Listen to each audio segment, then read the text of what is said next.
아버지께 영광 돌리게 하오. 아멘. 우리 사도신경으로 신앙 고백합니다. 전능하사 천지를 만드신 하나님 아버지를 제가 믿사오며 그 외아들 우리 주 예수 그리스도를 믿사오니 이분은 성령으로 잉태하사 동정녀 마리아에게 나시고 본디오 빌라도에게 고난을 받으사 십자가에 못 박혀 죽으시고 장사한 지 사흘 만에 죽은 자 가운데에서 다시 살아나시며 하늘에 오르사 전능하신 하나님이 편에 앉아 계시다가 저리로서 산자와 죽은 자를 심판하러 오심이니라. 성령을 믿사오며 거룩한 공예와 성도가 서로 교통하는 것과 죄를 사하여 주시는 것과 몸이 다시 사는 것과 영원히 사는 것을 믿사옵나이다. 아멘. 예, 이제 영계의 구조와 실상 오늘 이제 공부할 차례는, 그러니까 지난주까지는 중간영계의 심판대가 있다라는 걸 공부하였어요. 근데 이제 그 중간영계의 심판대가 있다라는 것은 사람의 얘기보다도 성경에 나와 있다는 게 더 중요한 거죠. 성경에. 그래서 이제 우리가 이렇게 성경에 나와 있는 중간영계 상층부에 대하여서 내지는 중간영역에 대하여서 이렇게 성경적으로 임명을 증거를 했어요. 그러니까 로마서 14장 10절에서 12절 뭐예요? 하나님의 심판대. 고린도후서 5장 10절은 그리스도의 심판대. 계시록 20장 11절 15절에는 크고 흰 보좌, 즉 백보좌 심판대. 그래서 이 심판대 앞에서는 모든 무릎이, 모든 혀가, 우리가 다 죽은 자들이 물론 대소하고 그 심판대 앞에서 뭐 해야 된다요? 직고하리라 그랬습니다. 그래서 이 직고하리라는 거는 그분 앞에 가서, 그 심판대 앞에 가서 다 토해내야 된다라는 거죠. 그래서 내가 일생 동안 살은 거, 잘못한 거, 또 우리가 입술로 범죄하고, 마음으로 범죄하고, 행실로 범죄하고, 생각으로 범죄하고, 이런 여러 가지 범죄한 모든 것들을 다 그분 앞에 가서 다 이렇게 짚고, 즉 토해야 되는 거예요. 그래서 용서를 빌어야 돼요. 그래서 솔직히 이 심판대를 생각하면 이 땅에서 죄질 생각하면 안 돼요. 이해되시죠? 죄지면 안 됩니다. 근데 그래서 하나님의 은혜도 필요하지만 은혜보다 더 진한 게 긍휼하심이에요. 우리가 나 죄 안 지려고 그러는데, 입술로 죄 안 지려고 그러는데, 마음으로 죄 안 지려고 그러는데 됩디가 아니죠. 그러니까 기회가 주어지고 또 이렇게 하면은 죄를 짓더라는 거예요. 그러니까 어떻게 해요? 하나님의 긍휼하심을 받을 수밖에 없는 거죠. 하나님께서 제가 죄를 안 지려고 하는 걸 아셔요. 근데 또 죄를 졌어. 그러니 그 죄를 지은 것 때문에 또 괴로워하는 거를 주님이 어떻게 보시냐면 긍휼하게 보신다고요. 긍휼히 보신다고요. 불쌍히 보신다고요. 버릴 수가 없어요. 불쌍해가지고. 하나님께서 우리를. 그런 은혜가 있다라는 거예요. 그래서 이 심판대는 반드시 있다라는 겁니다. 그래서 지난주에는 이제 이렇게 우리가 심판대에 대하여서 성경적으로 좀 살펴봤어요. 그래서 이 심판대는 교회 시대에 이긴 자들이라고 하는 14만 4천 명. 그렇죠? 요분들만 빼고, 요분들은 사실은 천국 가실 때 뭐라고 얘기해요? 직천국 한다. 이래 얘기해요. 바로 천국 들어간다. 심판대를 거치지 않는데요. 왜 심판대를 거치지 않냐 하면 이 땅에 살면서 심판받을 일을 다 끝냈다라는 거예요. 무슨 말입니까? 연단 받으면서 이 땅에서 하나님 앞에 심판받을 일을 안 했다. 그거를 이긴 자라고 그래요. 그래서 원수를 향하여 오히려 사랑하는 말을 한 거예요. 또 나에게 핍박하는 자를 위하여 오히려 더 좋은 말을 해주는 거예요. 이렇게 자신들이 심판받을 일을 다 사함을 받고 익은 열매가 다 되어가지고는 예수님의 인격으로 온 세상에 빛을 발하신 분들이기 때문에 심판대 갈 필요 있어요, 없어요? 없어요. 다 심판받아서 끝났다니까요. 이 땅에서. 회개가 다 끝났다라는 얘기예요. 그래서 이 14만 4천 명과 대환란을 통과하는 성도들도 마찬가지로 이 하나님의 심판대에서 심판하시는 원리도 백보자 심판대를 통과하지 않고 천국으로 바로 들어가는 14만 4천 명과 그 다음에 백보자 심판대를 통과하는 사람들로서 요한계시록 7장은 구분을 해주고 있다, 이런 뜻입니다. 그래서 7장에 가면 1절에서 8절까지는 각 지파에서 12,000명이 이긴 자들 모으니까 몇 명이요? 14만 4천 명은 이긴 자들. 그 다음에 큰 무리는 아직 이런 대환란에 들어가서 연단을 받아야 되는 무리들은 셀 수 없이 그 옷을 그리스도 어린 양의 피에 씻고 그리로 들어오는 장면을 볼 수가 있는 거죠. 그것이 바로 이러한 심판대를 통과하는 것과 같은 원리를 이제 적용해 볼 수가 있다라는 겁니다. 그래서 지난주까지 공부한 것이 이제 이렇게 정리가 되었고요. 오늘은 이제 이러한 중간 영역과 같은 심판대가 있다라는 것을 역사적으로 증명을 한다라는 거예요. 그래서 오히려 지금은 가톨릭도 그렇고 개신교는 원래 이거를 좀 이렇게 터치를 안 했기 때문에 없다 하더라도 가톨릭도 별로 이 심판대에 연관되는 그런 어떤 교리를 많이 터치하지 않는 걸로 제가 알고 있어요. 제가 전에부터 많이 들었어요. 어쨌든 이 공부를 하면 이제 우리 가톨릭 분들하고 공부하잖아요. 그러면은 이 공부하면은 제일 먼저 얘기하는 게 우리는 요즘에 별로 그런 얘기 안 한다고 그래 얘기하셔요. 그 연옥에 대해서 별로 터치 안 한다 이런 얘기하는 거죠. 교리는 있지만은 예. 그러나 이 중세 시대, 초대, 중세 이런 시대에는 보면 이 역사적으로 이래 보면요. 이 중간 영역에 있는 진리를 굉장히 많이 다루었다고요. 이해되시죠? 굉장히 많이 다루었고 또 뭐예요? 그 다룸으로 인하여서 중간 영역 교리가 정리가 되고요.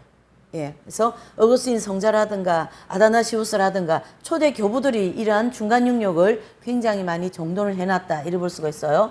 그래서 역사적인 고찰, 용어 및 의미의 변천 과정. 그래서 용어도 변화가 되었고 의미도 자꾸 더 성경 중심으로 변화되어서 그런 과정이 있었다 이런 뜻이에요. 그래서 심판대가 있는 영계의 중간 영역의 개념은 히브리어로 스올이라는 단어를 썼다라는 거예요. 그 다음에 헬라어로는 하데스 이런 단어를 썼습니다. 이 중간 영역에 대하여서는. 그래서 이제 스올과 하데스와 같은 이 중간 영역이 시간이 오면서 의미도 더 정확하게 되고 용어도 변화가 되었다 이런 뜻이죠.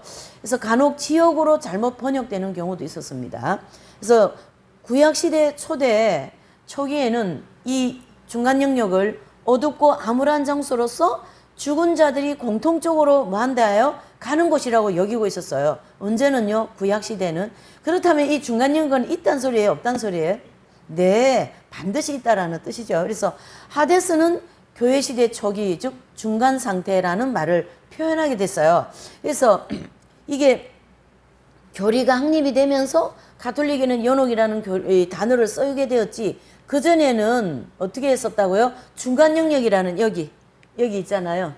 여기 있잖아요. 여기 중간 영역이라는 단어를 썼다고요. 이 단어가 없는 게 아니 이때 초대교회 때는 이 단어를 썼대요. 여기는 천국도 아니고 지옥도 아닌 이런 중간이 있기 때문에 중간 영역이라는 단어를 썼다 이란 뜻이에요. 그래서 거기 보시면 교부들 이름이 쭉 나옵니다. 저스틴 마트, 이레니우스, 터툴리안, 노바티안, 오리겐, 니사의 고리고리, 암브로스 그리고 오거스틴 등이 이 중간 상태를 뭐라고 얘기했다고요? 정화의 불이라는 개념으로 계속 발전을 시켰습니다. 그래서 이 정화의 불이라는 것은 결국 죄인 되어진 인간들을 정화시키는 불이다 이렇게 개념이에요. 그런 개념이에요. 그래서 중세시대 가톨릭 교회가 정화의 불이라는 이 견해를 기초로 하여서 어떤 사상으로 발전했습니까? 연옥 사상으로 발전을 했다 이래 보고요. 그 중에 대표적인 종교개혁자 마틴 루터 역시 이 연옥 교리를 분명히 믿었습니다. 그래서 연옥을 제3처소라 이렇게까지 얘기하신 분이 누구라고요? 마틴 루터다라는 거예요. 그리고 12세기에 가서 보면 발도파와 카타리파라는 사람들이 있었는데요. 요 시대는 파들이 많았어요. 그렇죠? 에세네파, 바리세파, 발도파, 뭐 카타리파 이런 파가 많았는데요. 그 파들 중에서 발도파와 카타리파 이 두 파에서는 이 중간 영역을 인정하지 않았어요.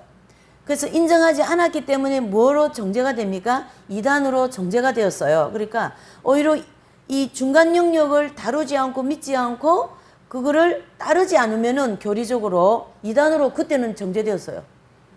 지금은 우리 개신교 같은 경우에는 이걸 지금 인정하니까 인정한다고 이단이라 그러잖아요. 그게 아니고 인정 안 하는데 오히려 더 이단으로 정제됐다는 얘기예요. 왜 그러냐면 이 중간 영역 심판대를 거부하면 안 되잖아요. 예. 그러니까 발도파, 카타리파는 이단으로 정제되었다. 이렇게 얘기하는 거죠. 뭐 때문에요? 연옥을 부인했기 때문에. 그래서 이러한 교리가 점차적으로 확립이 되고 선명해지고 용어도 이렇게 변천이 되면서 더 정확하게 이제 딱 정리가 되었을 때는 가톨릭에는 연옥 교리를 가르치게 되었고, 그리스 종교회는 죽은 자들을 위한 기도가 있어요. 예.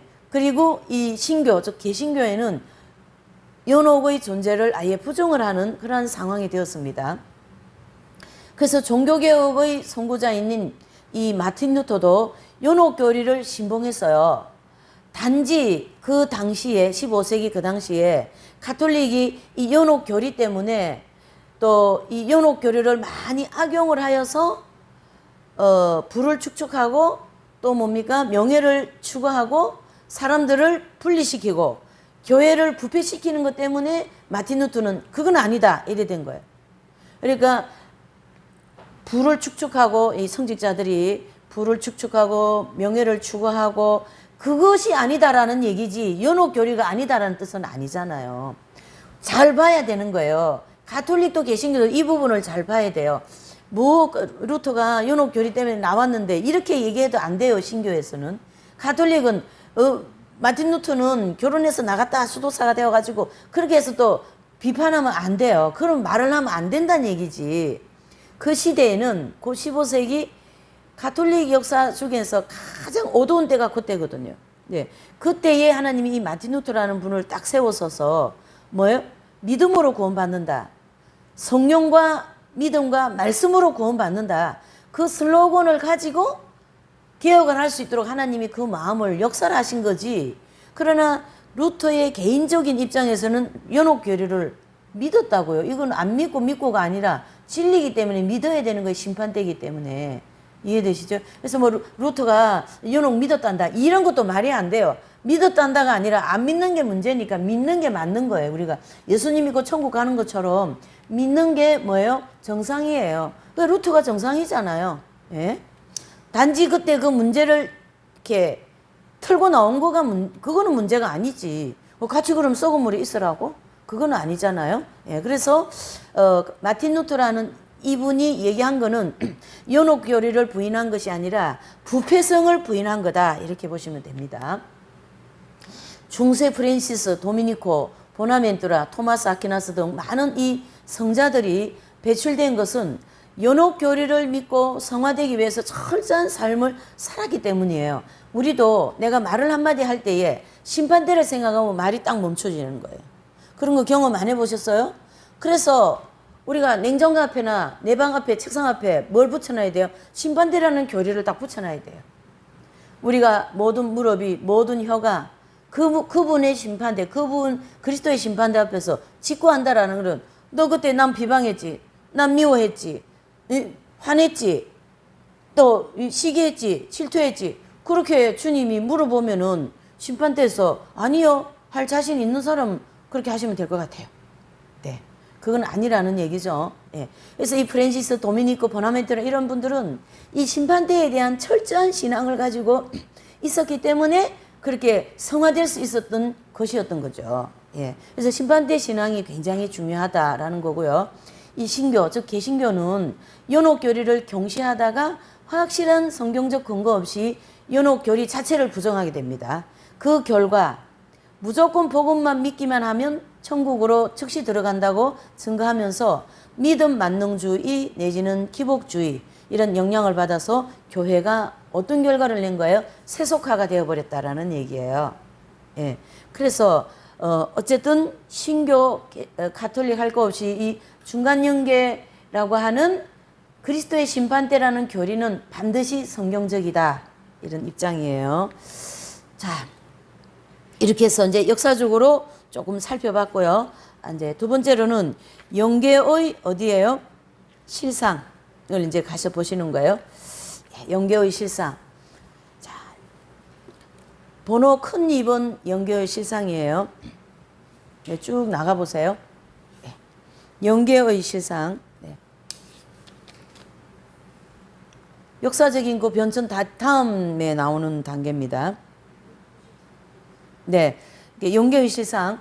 자, 그러면 이제 이러한 역사적으로 증명을 해볼 때도 중간 영역은 있었다라는 걸 우리가 알 수 있고, 그 다음에 이제 두 번째로 보면 영계의 실상입니다. 그래서 이제 중요한 것은, 우리가 중요하게 여길 것은 중간 영역에 대한 것이에요. 중간 영역에 대하여서. 예, 여기 이제 도표는 이 공부를 좀 더 정확하게 하기 위해서 우리가 공부하기 위해서 만들어진 도표이죠. 그래서 중간 영역, 여기에 대해서 이제 공부를 하는 거죠.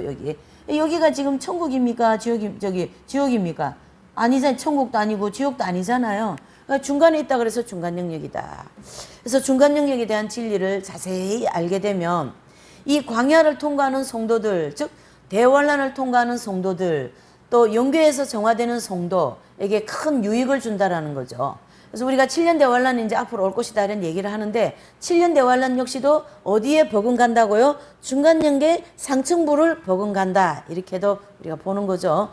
자, 첫 번째 보시면 영계의 상부 영역, 영계 중에서도 상부 영역이 있고 중간 영역이 있고 하부 영역이 있다라고 이렇게 되어 있어요. 여기 도표에. 그러면 지금 알아볼 것은 영계의 상부 영역을 알아봅니다. 그래서 상부 영역은 뭐가 있냐고 보니까 천상낙원이 있어요. 천상낙원. 천상낙원은 바로 어디예요? 천국이라는 거죠. 그래서 상부 쪽에는 천국이 있는 거죠. 그래서 영계의 상부 영역은요, 이렇게 천상낙원과 교육받는 낙원이 이렇게 딱 되어 있습니다. 여기. 그래서 여기 보시면 교육받는 낙원이 있죠. 요 교육받는 낙원부터가 천상낙원에 들어가는 영역이에요. 천상낙원에 들어가는 영역. 네. 고린도후서 12장 1절에서 4절을 한번 읽어보실까요? 시작. 주의 환상과 계시를 말하리라. 내가 그리스도 안에 있는 한 사람을 아노니 14년 전에 그가 셋째 하늘에 이끌려간 자라. 내가 이런 사람을 아노니 그가 낙원으로 이끌려가서 말할 수 없는 말을 들었으니 사람이 가히 이러지 못할 말이로다. 아멘. 그래서 이 사도 바울이 경험하고 온 이 자리는 어디냐면 천국의 삼층천을 가르쳐 얘기합니다. 그래서 사도 바울은 이 삼층천에 대하여서 셋째 하늘 이렇게 표현한 거죠. 그래서 이 셋째가 있으면 둘째도 있고 첫째도 있지 않겠습니까? 그래서 이 셋째 하늘을 바로 천국의 삼층천을 가르쳐 얘기하고, 천국은 이렇게 삼층천으로 되어 있다는 걸 알려주고 있는 거예요. 우리에게. 지금 천상낙원에 대해서 알아보는 중이니까. 그래서 이제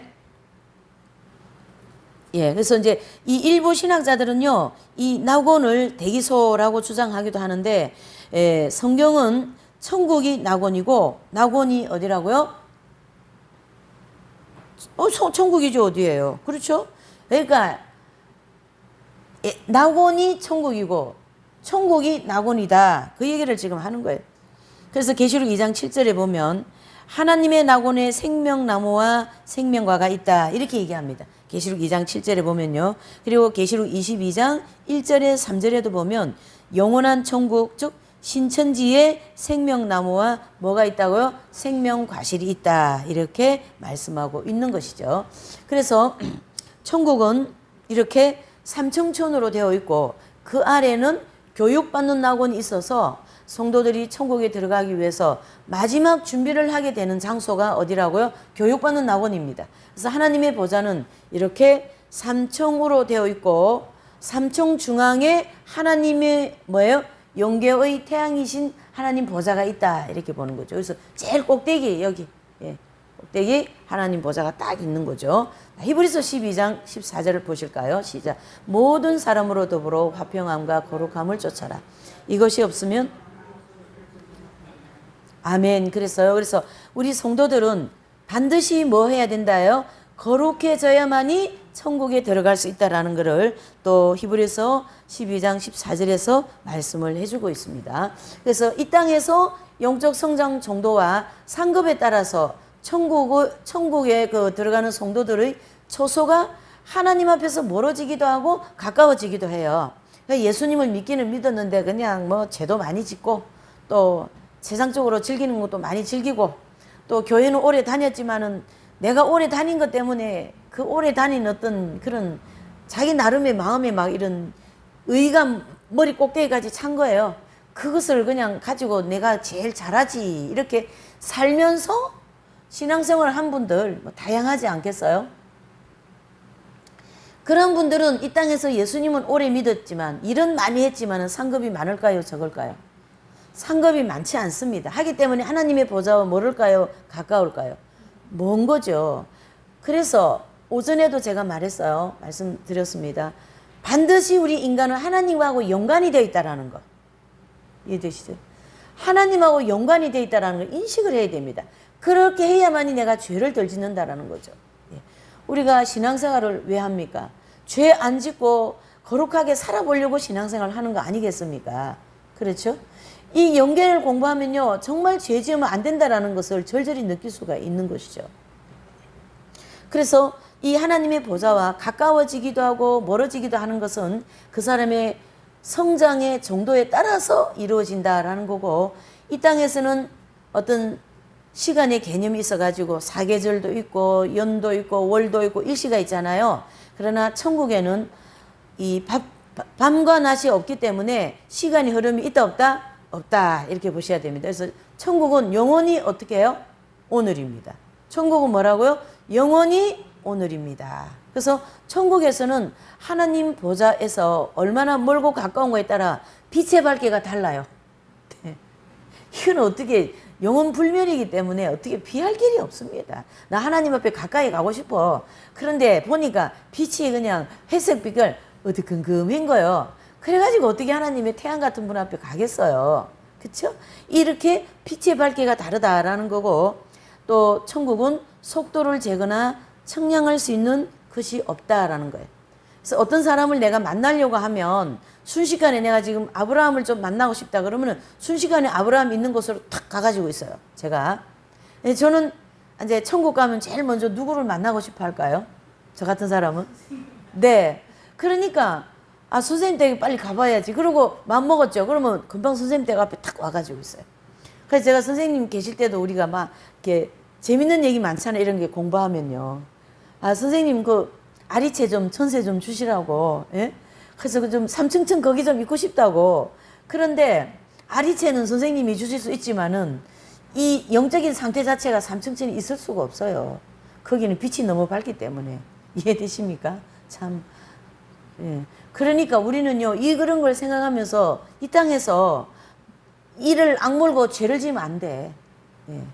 죄를 짓는 순간 마음으로, 언어로, 또 생각으로, 행실로 이런 모든 순간은 하나님과 멀어지고 있다는 걸 생각하시면 됩니다. 바로 하나님하고 멀어집니다. 그 원리가 천국에서 그대로 적용이 되는 것이죠. 그래서 천국은 그 사람이 가게 되면 만나고 싶은 마음이 강하면 더 빨리 가고 좀 덜 강하면 천천히 가서 만나게 된다라는 것이고, 모든 것들이 하나님의 뭐 안에 있습니까? 질서 안에 있어요. 그래서 자유자재로 이루어지는 것이 천국입니다. 그래서 천국은요, 철저하게 질서의 나라입니다. 그래서 우리가 이 땅에서 질서를 지키는 것도 뭡니까? 빛이에요. 네. 이 땅에서 질서를 지키는 것도 빛이고, 또 그 질서를 지킴으로 하여서 하나님은 상급도 주시고, 이렇게 되어 있습니다. 예, 그래서 천국에는 이 세상과 같은 시간이나 거리의 개념이 있다 없다요? 없습니다. 예, 그냥 뭐, 예, 가고 싶으면 가고, 그냥 이렇게 저기 문을 제가 저 문 열고 싶단 말이에요. 천국 같으면. 근데 문 뭐 할 필요 없어요. 그냥 쑥 나가 있어요, 제가. 이렇게 시공간이 초월되어져 있는 장소가 천국입니다. 그 다음에 천국이 우주의 어느 곳에 있는 것으로 생각하면 안 됩니다. 그래서 이제 영계의 천국이다, 이래 보시면 되고, 천국은 어떤 대로 원리에 따라 가는 거예요. 네, 행함대로 상 주시는 원리에 따라 삼층천으로 구조가 되어 있다라는 거예요. 왜 삼층천으로 되었을까? 그것은 행함에 따라서 하나님이 상급에 따라서 성도들을 가게 하시기 때문에 3층으로 되어 있고, 성도들의 상급은 주태, 세마포, 면류관, 지혜, 사랑, 시각, 청각, 후각, 미각, 촉각, 이러한 모든 것들이 뭐죠? 성장에 따라서 다릅니다. 예. 그래서 제가 이제 이 양심에 대해서 얘기를 많이 하는데요. 양심이요, 밝은 사람이 어떻게 해요? 빛이 밝겠죠. 양심이 밝은 사람은 죄를 좀 작게 짓겠죠. 덜 밝은 사람보다. 이런 원리에 따라서 상급, 이 주택, 세마포, 면류관 다 다르다라는 거예요. 상급에 따라서 이게 정리가 되고 또 이 촉각이나 미각이나 후각이나 청각 이런 발달도요. 이 영적 성장에 따라서 틀립니다. 그래서 교회 시대 이긴 자들이 이 후각, 미각, 촉각, 청각, 시각 이런 거 느끼는 거와 이긴 자가 아닌 사람들이 느끼는 거는 다릅니다. 이렇게 볼 수가 있고요. 그 다음에 성도들은 주님에 대한 사랑이 강할수록 말씀과 능력과 생명의 원천이 되십니다. 예. 또 그에 따라서 하나님의 보좌 앞에 가까이 가게 되고 천국은 뭘로 충만한 나라예요? 사랑으로 충만한 나라입니다. 또 천국은 사랑을 둘로 구분을 나눌 수 있어요. 천국 사랑을 하나는 하나님에 대한 사랑, 하나는 뭐예요? 이웃에 대한 사랑입니다. 그래서 삼층천으로 들어가는 성도들은 하나님에 대한 사랑이 굉장히 강렬합니다. 그래서 부모 형제를 다 버릴 수가 있었던 거예요. 누구를 사랑하기 때문에. 예, 그래서 프랜시스 성자라든가 그 위대한 젬마 갈가니 성녀라든가 또 그런 주기철 목사님, 손영호 목사 이런 분들은 가족보다 교회보다 그렇죠? 하나님을 더 사랑하는 마음이 강렬했기 때문에 그 엄청난 좁은 길을 가시게 됐던 거예요. 또 1층천과 2층천의 성도들은 하나님 사랑보다 이웃 사랑이 더 강해요.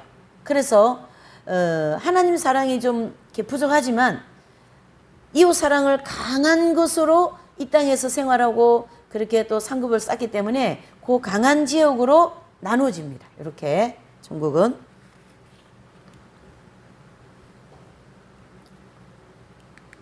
또 하나님의 빛과 생명수가 삼층천을 통과해서 흘러내려오는 지역은 주님의 사랑이 강한 성도들이 살고 있고 또 이층천을 통과해서 흘러내려오는 지역은 이웃 사랑이 강한 성도들이 살고 있어요. 예, 그래서 천국은 철저하게 이 땅에서 신앙생활 한 그 원리에 따라서 자기 자리가 정해진다라는 거예요. 굉장히 참 신기한 나라입니다. 예, 그리고 천국에서 하나님의 빛과 생명수는 전체 성도들에게 골고루 어떻게 돼요? 조화 있고 질서 있게 흘러내립니다.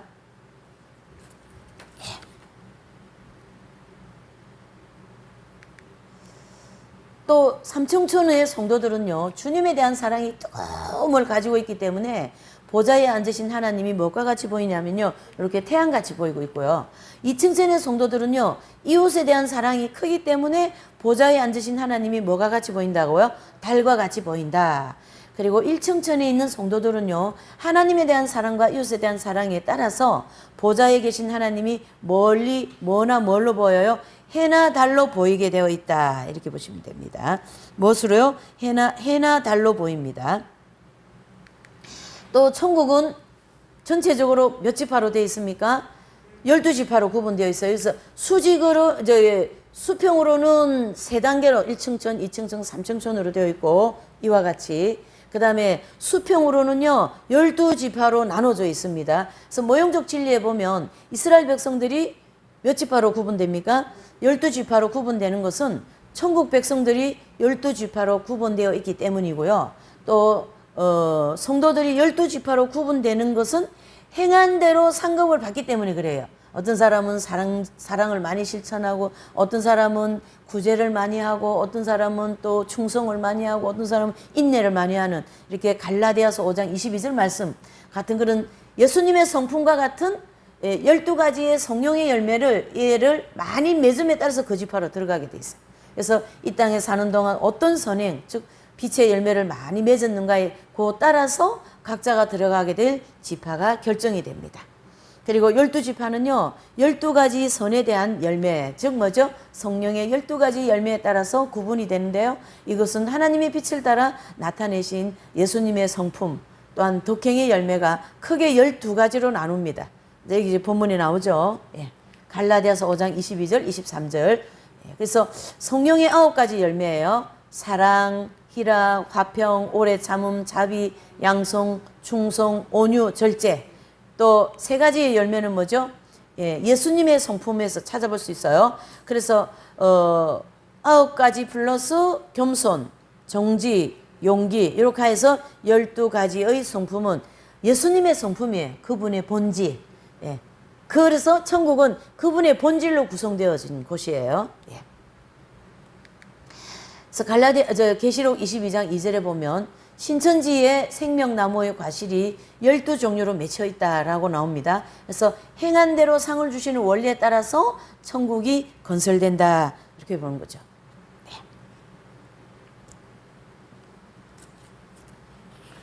네.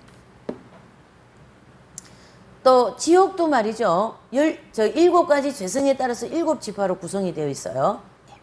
그리고 천국의 성도들의 이렇게 상태가 변화되는데요. 하나님에 대한 사랑이 뜨겁고 강할수록 하나님 보좌에 가까워지게 되고, 또 자기에 대한 사랑이나 내지는 또 이웃에 대한 사랑이 이렇게 기울어지고 거기에 주목이 되면, 주님을 주목하지 않게 되면 자동으로 하나님 보좌로부터 쭉쭉 멀어지게 되는 그러한 아주 신비한 나라가 천국입니다.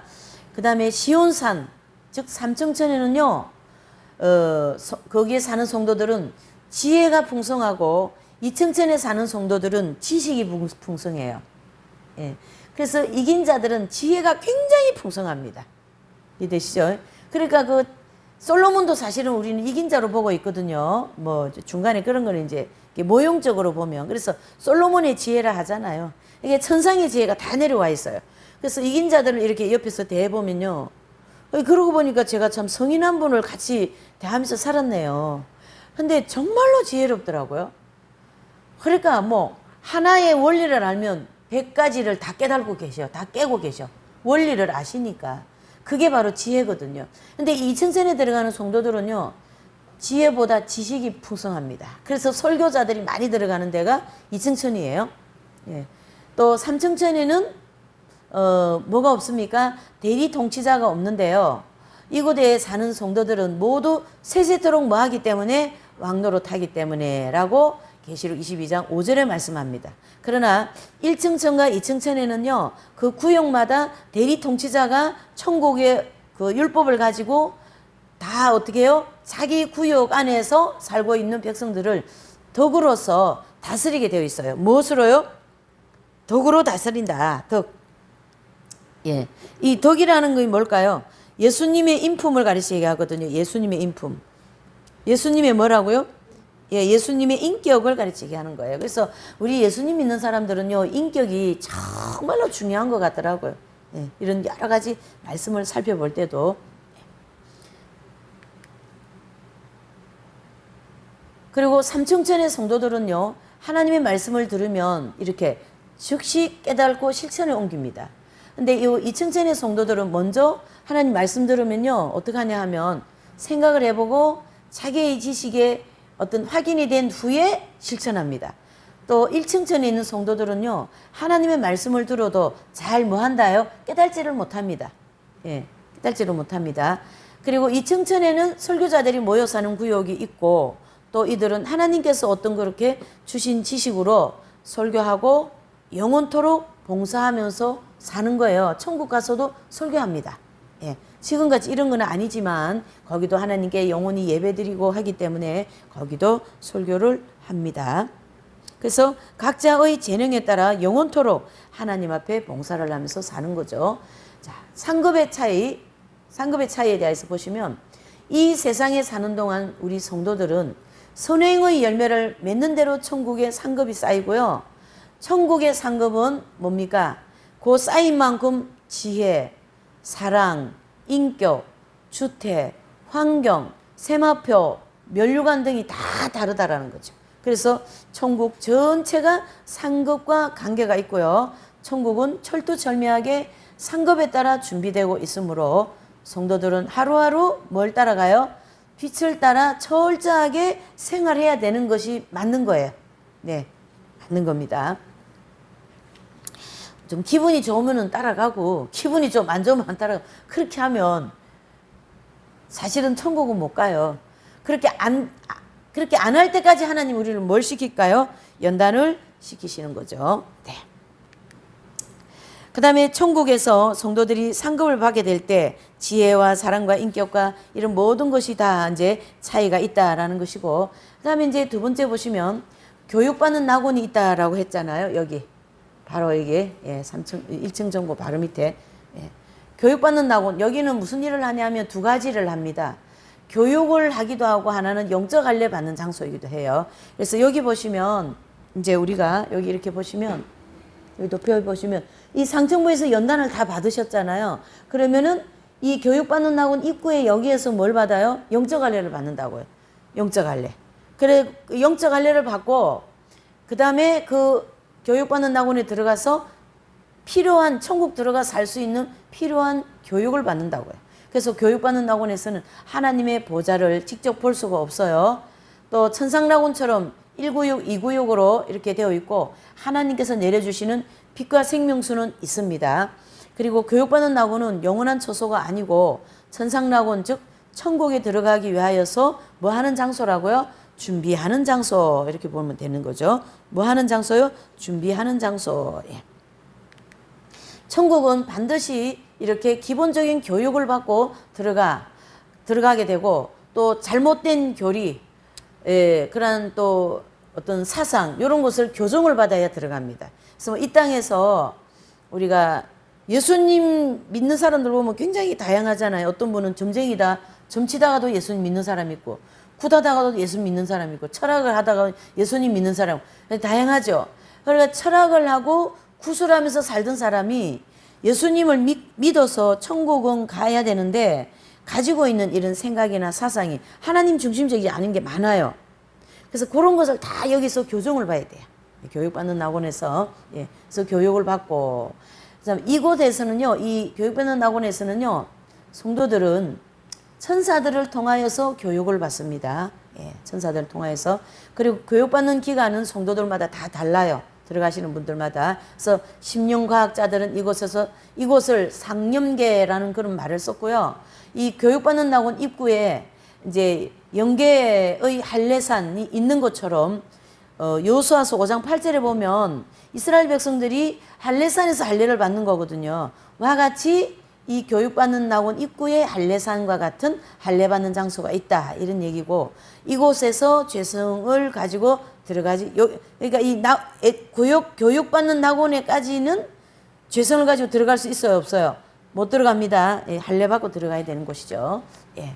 그래서 성도들이 할례 받는 방법은 두 가지가 있어요. 그래서 이 죄성을 불로 태우는 방법이 있고 그래서 이사야 선지자가 이사야서 6장 6절 7절에 보면 예, 불로 내 입에 대니까 그 불이 내 입에 대니까 내 악이 제하여졌다 이렇게 하나님의 불로 입을 정하게 되는 경험이 있고 어떤 선교사님은요 천국에 갔을 때 주님께서 그 노제단에 있던 흰 불덩어리를 주신 것을 먹고 새 사람이 되었다 이렇게 얘기하거든요.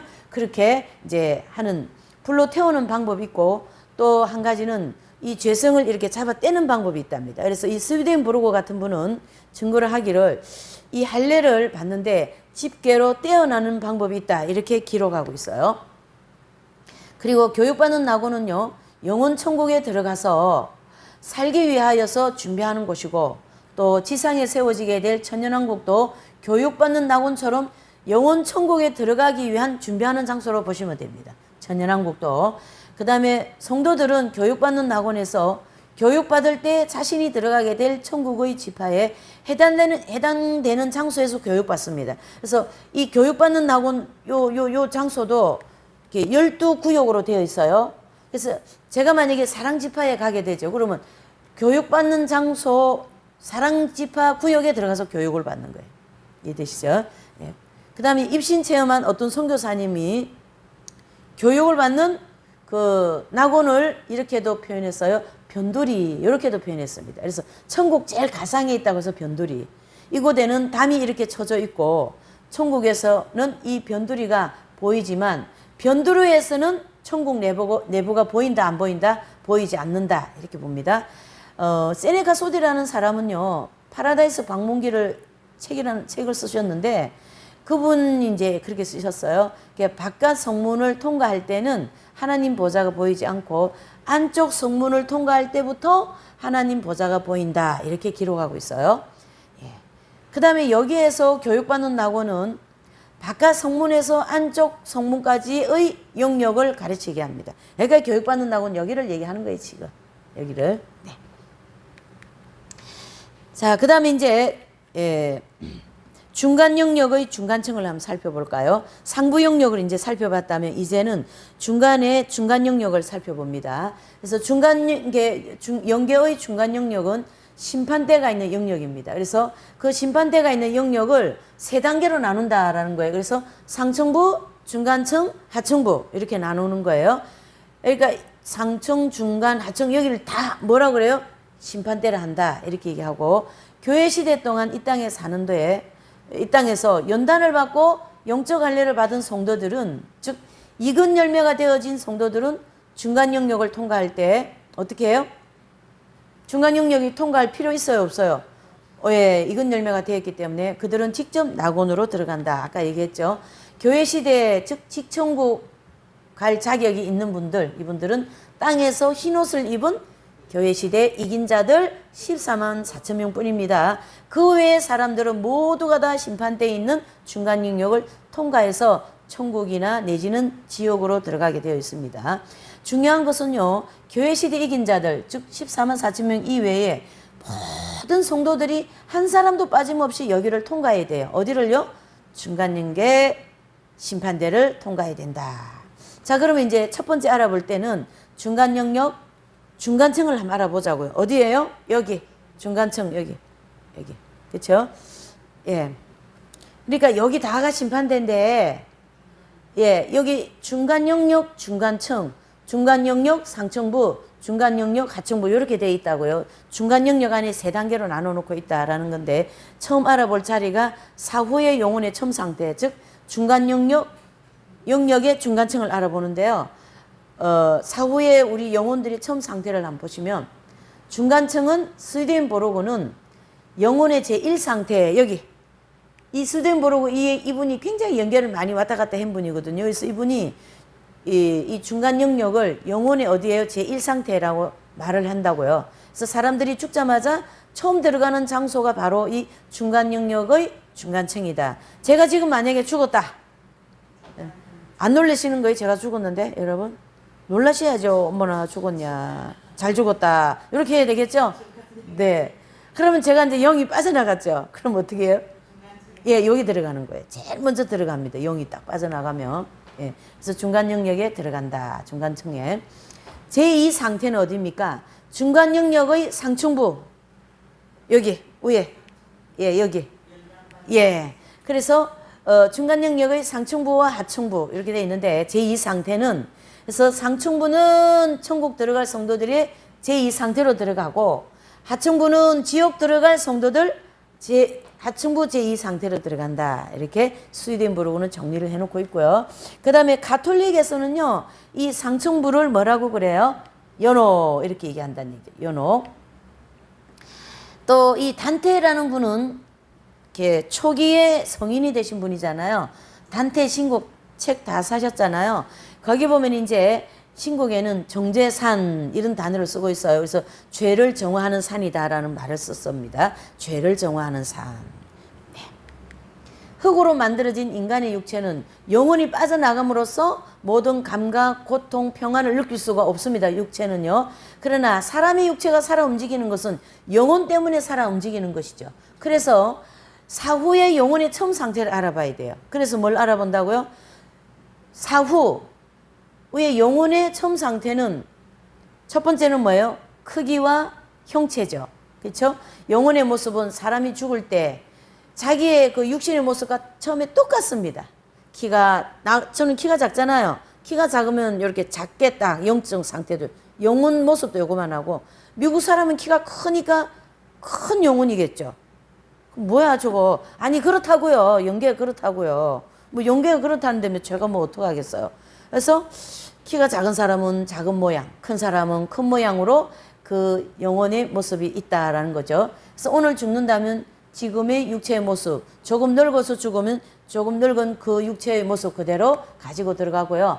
뭐 90, 100살 그런 늙어진 육체의 모습으로 보이게 됩니다. 그리고 어릴 때 죽었다면은 어린 아이의 형체로 보입니다. 그래서 제가 이제 그 목사님 딸인데요. 이 딸이 7살이에요. 7살인데 요런 교회를 이제 하시는 목사님인데, 이제 목사님 딸이 7살짜리가 밖에 이렇게 놀러 나가가지고 포타에 쳐가 그 자리에서 죽었어요. 그 애의 영혼은 그 당시 7살이었기 때문에 7살의 형체 그대로 해서 영계로 딱 들어가는 거죠. 영체가. 근데 어린아이죠, 영체가.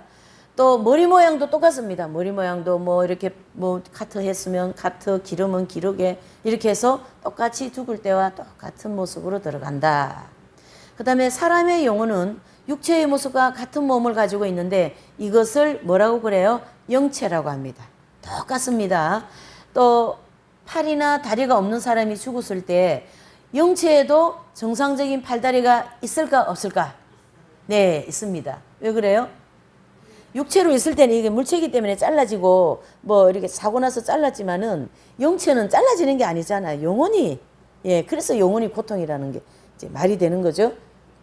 그래서 영체는 칼에 잘려서 잘려지지 않고 불에 타지도 않습니다. 그래서 고통이 영혼이에요, 순간이에요? 영혼입니다. 형체의 크기도 역시 죽을 때의 크기와 같다. 어린아이도 아이로 죽으면 그 크기도 어린아이 같고 이와 같이 형체도 죽을 때의 모습과 크기 그대로 천국이나 지옥으로 들어가겠는가? 죽을 때 내가 지금 당장 죽은 이 모습을 가지고 천국이나 지옥에 들어가는가? 그거는 아니죠. 그래서 사람들의 영혼은 영계의 중간 영역에서 천국이나 지옥에 들어갈 준비가 될수록 점점 선을 사랑하고 또는 악을 미워하면서 정결해질수록 영체가 어떻게 된다요? 변화가 됩니다. 그러니까 아름답게 변화되고 악하게 변화되고 이렇게 볼 수가 있는 거죠. 그래서 영계에서 각자의 마음 상태에 따라 몸이 변화되는 이유는요. 마음이 영체를 통하여 그대로 드러나기 때문입니다. 그래서 영계로 이 영체가 영계에 딱 들어가면요. 이 사람이 무슨 생각을 하고 있는지 그대로 다 투영이 된다고요.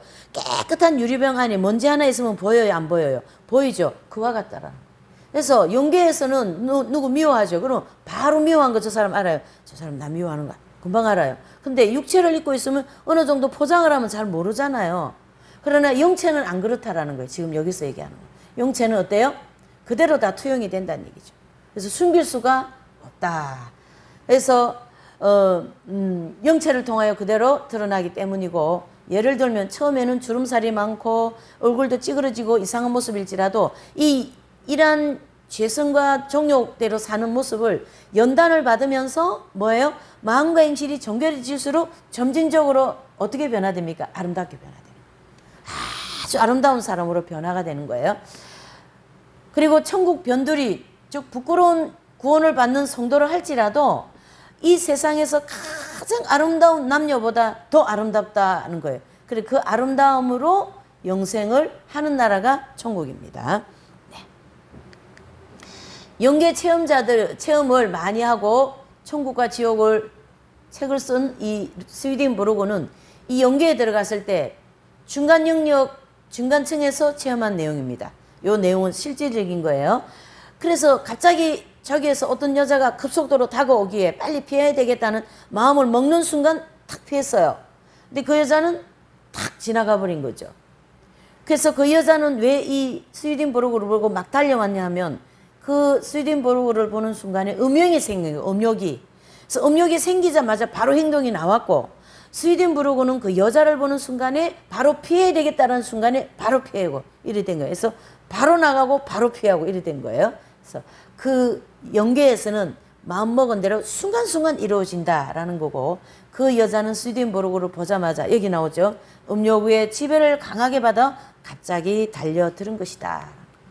또 이 땅에서요 많이 정결해진 성도들은 영적으로 많이 성장한 성도들이죠. 이분들은 처음에는 죽기 직전에 형편없는 모습이지만은 빠르게 아름다운 모습을 가지고 영체로 변하게 됩니다. 그래서 중요한 것은 이 땅에서 영적으로 성장이 많이 되어진 분들은 거기 가서도 그것이 그대로 투영이 된다고요. 그래서 이 변화되어지는 인격이 굉장히 중요합니다. 이 말을 우리 뇌리에 새기자고요. 여러분 인격이 뭡니까? 인격이. 제가 지난주 금요 예배인가 수요 예배에 아마 제가 인격과 하나님과 우리와 연관이 되어 있는데 그것은 인격으로 연관되어 있다. 이런 얘기를 제가 한 적이 있어요. 그래서 이 인격이 굉장히 중요하다는 거. 제가 이 공부를 이렇게 많이 하고 한 사람으로서는 이 공부를 할 때마다 인격이 중요하다. 인격이 중요하다. 네, 인격이 너무 중요하다. 네, 그런 생각을 정말로 많이 하게 됩니다. 여기서도 그렇게 말을 하는 거죠. 이 인격이 많이 성장되어져서 이 상층부에 가신 분들은 빨리 변화가 되고 아름답게 빨리 된다 하잖아요. 네. 왜냐하면 그만큼 마음 상태가 아주 선하게 발달되어 있기 때문입니다. 제 말 한마디에, 제 행동 하나에, 제 표정 하나에, 제 어떤 처사 하나에, 그렇죠? 이웃에 대하여서 선이 될 수가 있고 악이 될 수가 있고 죄를 지을 수 있는 길이 될 수가 있고 굉장히 중요하다라는 거죠. 인격이. 그건 다 인격으로 되어서 형성되는 거기 때문이죠. 예. 그래서 그만큼 이 마음 상태가 아주 선하게 발달되느냐 또 그렇지 못하게 발달되는 게 굉장히 중요하죠. 그러나 이 땅에 예수님을 믿자마자 죽은 사람이라면 이 영체가 아름답게 변화되는 기간이 오래오래 걸리겠죠. 예. 왜 그러냐면 뭐 성장할 기회가 별로 없었잖아요. 그러니까 대표적으로 예수님 옆에 계시던 강도 있잖아요. 그분은 평생 동안 강도도 하고 남의 뭐 사교도 많이 했겠죠. 그러니까 그래 십자가에 달리지 않았어요. 그런데 예수님 십자가 상에서 내가 믿습니다. 구원받았죠. 상층부에 갔죠. 오래 걸리는 거예요. 오래 걸리는 거예요. 1000년도 걸릴 수 있어요, 여러분. 시간 개념이 없기 때문에 이렇게 이 땅에서의 이 변화가 굉장히 중요하다라는 얘기를 하고 있는 거예요. 그 다음에 스위덴부르크의 증거에 의하면 어머니 복 중에서 죽은 아이들의 영체도 하나님께서 성장할 기회를 주신다. 제가 보니까 그런 질문들을 하는 것 같아요. 엄마 뱃속에서 돌아가 죽은 아이들 어떡하냐. 또 이 땅에서 복음 한 번도 들어보지 못한 사람은 어떡하냐. 이런 질문들이 막 있는 것 같아요. 그런 그 궁금함이 있어요. 우리 성도들 마음속에. 다 해결됩니다. 이 공부하면. 하나님께서는요, 이 아이들의 영혼을 교육받는 낙원이나 내지는 천상 낙원에서 점점 성장하게 하시는데 그 크기와 형체와 또는 그런 것을 청년들과 같이 되게 해주시고 지혜와 인격도 성장을 시켜주신다라는 거예요. 그래서 어머니 뱃속에서 죽은 아이들은요, 아마 간증들 많이 들어보셨을 거예요. 어머니 뱃속에서 죽은 아이, 다음에 난 아이는, 배 속에서 죽은 아이는 누나나 뭐 언니가 되겠죠. 그 다음에 난 아이에 비하면. 그래서 이 아이가 이제 입신해서 천국을 갔어요. 근데 언니가 있더라는 거예요. 나는 언니가 있는 줄 몰랐는데 가니까 언니가 있더라는 거지. 그거는 자기 태어나기 전 위에 언니가 뱃속에서 죽은 아이가 천국 가가지고 그렇게 변화된 거 이렇게 다 이렇게 형성이 다 되어 있더라는 거죠. 이렇게 성장할 기회를 주시고요. 또 하나님께서 이렇게 성장을 시켜주신다라는 겁니다. 네.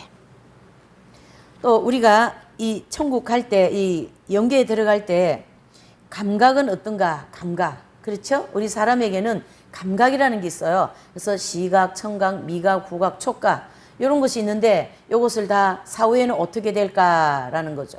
그것은 이 모든 감각들은 영체에 속한 것이기 때문에 뭐예요? 영계로 가지고 들어갑니다. 영계로 가지고 들어갑니다. 그래서 영체가 빠져나가면 육체는 아무 감각도 못 느껴요.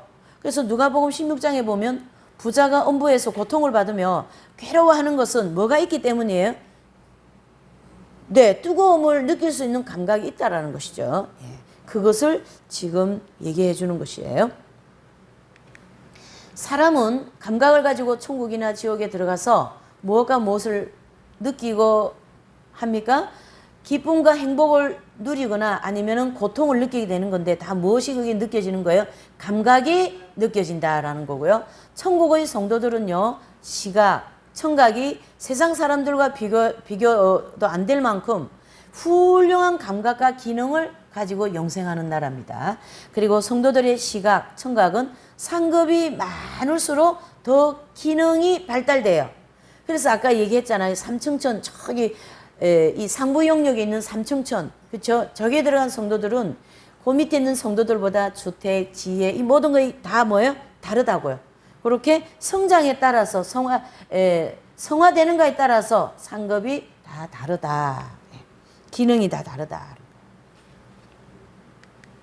또 천국에서 필요 없는 감각은요, 더 발달하고 필요한 감각은 더 발달하고 더 좋은 기능을 가지게 됩니다. 또 불필요한 감각은 천국에 들어가기 전에 다 퇴화되어 버립니다. 예를 들어서 성적 쾌락, 그런 즐기던 그런 감각들은 다 뭐예요? 다 퇴화되어 버립니다. 또 두 번째로 보시면 기억은 어떨까요? 기억. 사람의 기억력도 혹시 사후에 즉 영계로 가지고 들어가는가?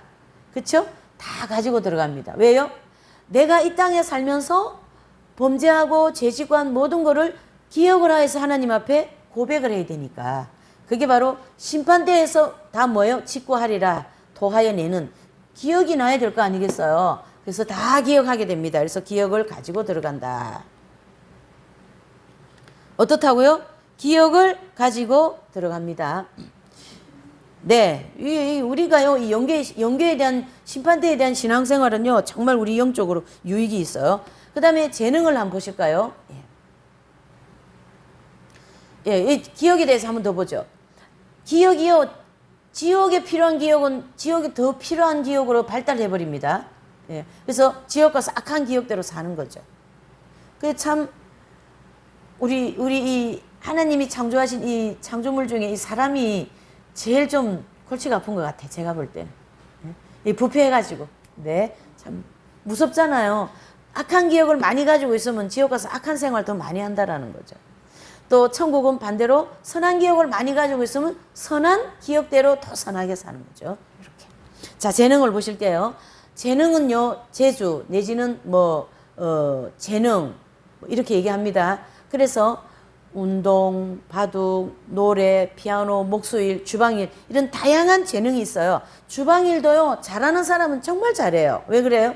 그 사람이 그런 재주가 있는 것이거든요. 또 어떤 분은 주방일을 제가 보니까 주방일을 그 칼질도 못 하더라고요. 나이가 60이 넘었는데도.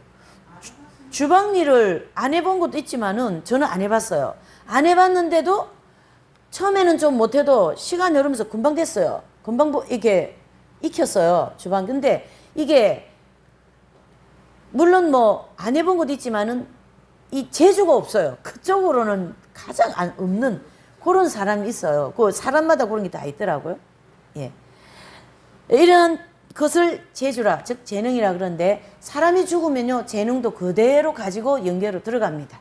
그래서 성도들은 천국에서 필요한 재능만 가지고 천국에 들어가고 또 천국에서 불필요한 재능들은 중간 영역을 통과하면서 다 퇴화돼 버립니다. 축구 천국에 있을까요? 배구, 바둑, 도박, 주방에서 밥하는 거 있을까요? 없습니다. 그런 것은 다 어떻게 해요? 다 천국에 불필요한 것이기 때문에 퇴화돼 버립니다. 영계에 들어가서. 그 다음에 천국에서는요, 타인과 경쟁하는 마음과 행실이 없고 오직 뭐만 있을까요? 사랑, 겸손, 온유한 마음, 그러한 행실로 사는 곳이기 때문에 타인과 경쟁할 그러한 내용들은 다 천국에 없습니다. 그런 재능들을 가지고 들어갈 수도 없고요. 그래서 다 퇴화되어 버리는 것이죠. 중간 영역에서 연단받으면서 퇴화됩니다.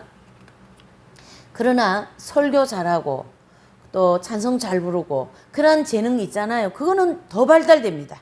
그래서 이 땅에서 설교를 많이 하신 분들은 천국 가면 더 설교를 잘 하시고요.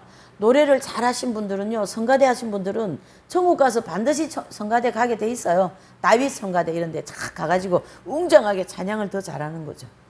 이러한 재능들을 천국에 가지고 들어가서 영원토록 하나님을 영화롭게 하며 봉사합니다. 반면에 죄성과 정욕의 도구로 사용되어진 재능들 있잖아요. 그것은 천국에 들어가기 전에 모두 다 퇴화되어 버리는 것이죠. 성격은 어떨까요? 성격. 성격도 가지고 들어갑니다. 그래서 성격도 영계로 들어가는 영혼은 땅에 가지고 있던 그 성격 그대로 가지고 들어갑니다. 그래서 쉽게 미워하고 성내기를 잘하고 비방하기 좋아하고 불평불만 잘하고 그런 나타내는 성격 등은 그대로 영계로 가지고 들어가십니다. 자, 그렇다면 천국의 성도들도 혈기를 내고 교만을 부리고 엄란한 행실을 나타낼 수 있을까? 절대 그렇게 할 수가 없는 거죠. 그래서 우리 성도들은 이 재성과 정욕의 지배를 받는 이 모든 이 공부하게 되면 많이 쓰는 단어가 하나 있어요. 뭐가 뭐였냐? 마음과 행실. 그래서요. 그래서 요 마음과 행실이 죄성과 정욕에 지배받아 나온 모든 것을 중간 영역에서 깨끗하게 정결케 하고 난 다음에 천국에 들어가게 돼 있어요. 네. 그래서 심판대는 반드시 필요합니다. 왜 그래요? 심판대가 없으면 이 문제 해결할 길이 없기 때문에 그렇게 보이는 거죠. 네. 그래서 지옥에 들어가는 영혼들은요, 더욱더 악으로 익은 상태가 되어서 들어갑니다. 그 다음에 이제 중간층의 실제를 보시면, 중간층의 실제, 네. 죽은 사람들의 영혼은 처음에 중간 영역, 중간층으로 들어간다고 했고, 그 다음에 중간층에는 신자나 불신자 모두 다 들어가는 곳이에요. 그래서 그 환경이나 장소는 매우 다양합니다. 뭐라고요? 매우 다양합니다. 그래서 이 세상과 매우 흡사한 그런 이제 환경을 조성하고 있어요. 그래서 이 중간 영역의 중간층에 들어간 영혼들은요, 누구든지 머무는 기간이 오래 걸려도 1년 이상은 걸리지 않습니다. 여기 이 중간층의 여기를 얘기합니다. 지금 여기 중간층, 그렇죠? 여기, 네, 여기. 그래서 영계에는 시간의 흐름을 느끼지 못하는 가운데 살게 되고요. 영계에 머무는 기간은 1년 이내 상층부나 하층부로 다 이동합니다. 다 이동합니다. 그래서 중간층에 들어간 영혼들은 모든 환경들이 세상에 있을 때와 큰 차이가 없기 때문에 거기서 뭐예요? 아는 사람 만나기도 하고 기뻐하기도 하고 때로는 부부가 만나서 세상에 가지고 있던 그런 애정을 나누기도 하고요. 그런 것이 잠깐 동안 함께 생활하기도 합니다. 그리고 중간층에 들어온 이 대부분의 영혼들은요, 처음에 사후 영계의 생활이 어떤 것인지 자신은 잘 몰라요. 이게 개신교 신자들한테 심합니다. 왜? 이거에 대한 지식이 없다가 일로 들어왔기 때문에. 그래서 잘 몰라서 의아해하기도 하고 또 알려고 노력하기도 하고요. 예. 또 영체를 가지고 있다는 것을 또 뭐예요? 신기하고 놀라워하기도 하는 그러한 일이 이 중간층에서 일어나는 거죠. 그리고 천국과 지옥에 대해서도 열심히 알려고 하는데 천사들이 그들에게 이렇게 가르쳐 주기도 합니다. 그래서 사후 상태나 천국과 지옥에 대하여 깨달을 수 있도록 인도를 누가 해줍니까? 천사들이 여기서 많이 일을 합니다. 대부분의 성도들은요, 죽자마자 바로 천국 들어가는 줄로 알고 있죠. 이 특히 개신교가. 그러나 이제 크게 당황하고 또 자신이 천국에 들어갈 수 있는가 이렇게 뭐 궁금해하기도 하고 생각들을 많이 하는 그러한 곳이 되는 거죠. 여기서 또 중간층에 들어간 성도들은요, 세상에서 갖고 있던 성질 그대로 생활하면서 자기의 정욕과 재성을 만족시키기에만 몰두합니다. 그러므로 이 세상에서 복음을 거부한 사람은요, 이 중간층에서 천사들로부터 전도를 받게 될지라도 마음이 이렇게 굳어져 있기 때문에 뭡니까? 외면합니다. 그래서 이 땅에서 안 믿어, 내 무성만 믿어, 그러면은 끝까지 거기 가서도 그래요. 그러나 이제 그래 내가 너를 믿으라 그러니까 믿어볼까 이런 마음 가지고 있으면 영계에 들어가서도 어떻게 해요? 천사가 당신은 지금 죽었습니다.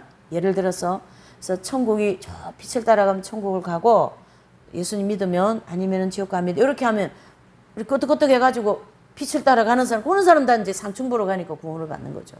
그래 옥에 있는 영들에게 복음 전하는 일이 그렇게 되는 거예요. 예. 이 땅에서 끝까지 이렇게 마음이 강팍해서 뭐 복음을 얘기하면 탁탁 튕기는 사람이 있어요. 안 돼요. 강팍하거든요, 심령 자체가. 예.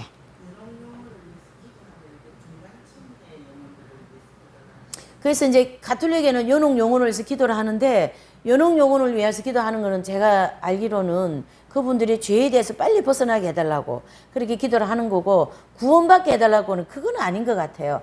구원은 이미 상층부에 들어가는 성도들은 이미 받은 사람이고, 여기 중간층, 지금 얘기는 중간층이 얘기하는 거거든요. 그래서 중간층에 있는 영혼들 이래는 얘기 안 하잖아요. 그래서 죽은 영혼들이 그리스도를 믿고 천국 가게 해줘서 이거는 좀 접목이 되겠죠. 예, 그래 이제 가톨릭에도 지금 여기서 얘기하는 것처럼 중간층을 상층부, 중간층, 하층부 이래 나눠놓고 얘기하지 않고 상층부만 가지고 얘기하는 거거든요. 그래서 좀 더 구체적인 게 되는 거죠. 여기가 지금 좀 더. 그러므로 이 세상에서 복음을 거부한 사람들은 이 중간층에서 천사들의 전도를 받는다 할지라도 마음이 굳어져 있기 때문에 외면합니다. 사실 이런 내용들은 개신교에서는 잘 모르고 또 하면 잘 이해를 못하기 때문에 여러분들을 잘 이해가 되기 때문에 그냥 이해를 해드리세요. 아이고 왜 저렇게 모르냐 이렇게 할 것도 없어요. 그냥 안 듣고 안 배웠으면 당연히 모르는 거지. 그렇잖아요. 그러니까 그냥 그런갑이다 그냥 넘어가드리고 그에 대해서 얘기할 거 아무것도 없습니다. 다 하나님이 하실 일이니까요. 자, 예화를 보시면 어떤 집에서 갑자기 불이 났어요. 그래서 전 가족이 동시에 죽는 그런 불행을 당했고 또 이 가족들은 영혼들이 중간 영역에 들어가서 이곳에 가족들끼리 이렇게 아기자기하게 가정생활을 하는 것으로 생각을 합니다. 그러나 이곳은 이 세상과 같은 법이나 풍습이 통제받는 곳이 아니거든요. 그래서 거기서 차츰차츰 어떤 현상이 나냐면 자기 성질과 순간순간 마음이 내키는 대로 해버린다는 얘기죠. 그래서 예수님 뜻대로 마음이 가면 그대로 할 것이고 예수님 뜻대로 안 하면 어떻게 돼요? 마음이 자기 마음대로 정욕대로 가는 거예요. 여기서. 그래서 만약에 가족들 중에 악을 좋아하는 사람이 있다면 점점 악한 생활을 할 것이고 선량한 마음을 가지고 있는 가족이 있다면 선한 생활을 하면서 여기 중간층 여기서 어떻게 될까요? 상층부와 하층부로 쫙 갈라지는 거예요. 거기서 있으면서 이렇게 갈라지는데 이 가정에는 남편은 예수님을 끝까지 안 믿어요. 부인과 아이들은 예수님을 믿었기 때문에 이 영계에 들어가서 이 부인은 어떻게 해요? 선한 생활을 하고 싶은 마음이 마음에 막 있는 거예요. 그래서 그 마음에 따라서 가니까 상층부로 쑥 올라가게 돼요. 하층부는 이 남편은 막 정욕대로 자기 마음대로 내키는 대로 산 거죠. 그러니까 그대로 어떻게 해요? 하층부로 내려가면서 갈라지는 거예요. 그래서 중간 영역에서는 그 일이 되는 거죠. 중간 영역, 중간층에서는. 예, 선과 악이 자연스럽게 되는 거예요. 그래서 이 땅에서 우리가 뭘 좋아하고 뭘 추구하는가가 굉장히 중요하다라는 얘기. 이해되시죠? 중간 영역의 중간층에 있는 영혼들은 육체를 가지고 있지 않고 또 누가 통제하지 않기 때문에 체면, 양심을 무시하고 자기 뭐대로요? 성질대로만 자유롭게 살아버린다. 이러는 거죠.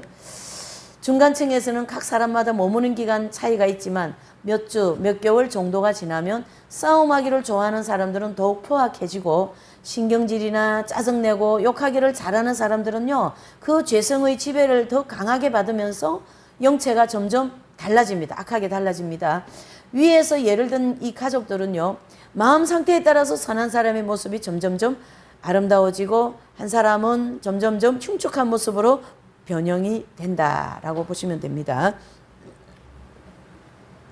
또 가족들 중에서 천국에 들어갈 사람과 지옥에 들어갈 사람은 자연히 거기서 분리가 됩니다. 그래서 악한 생활 때문에 흉측해진 영혼들은 자신의 모습을 감추기 위해서 자꾸 어두운 쪽으로 내려가게 되고요. 선을 좋아하는 사람들은요. 자꾸 선을 추구하면서 밝은 곳으로 나아가게 됩니다. 이렇게 해서 중간층의 상황을 좀 살펴봤고 이제 두 번째로는 중간 영역의 하층부 요 밑에 여기에요.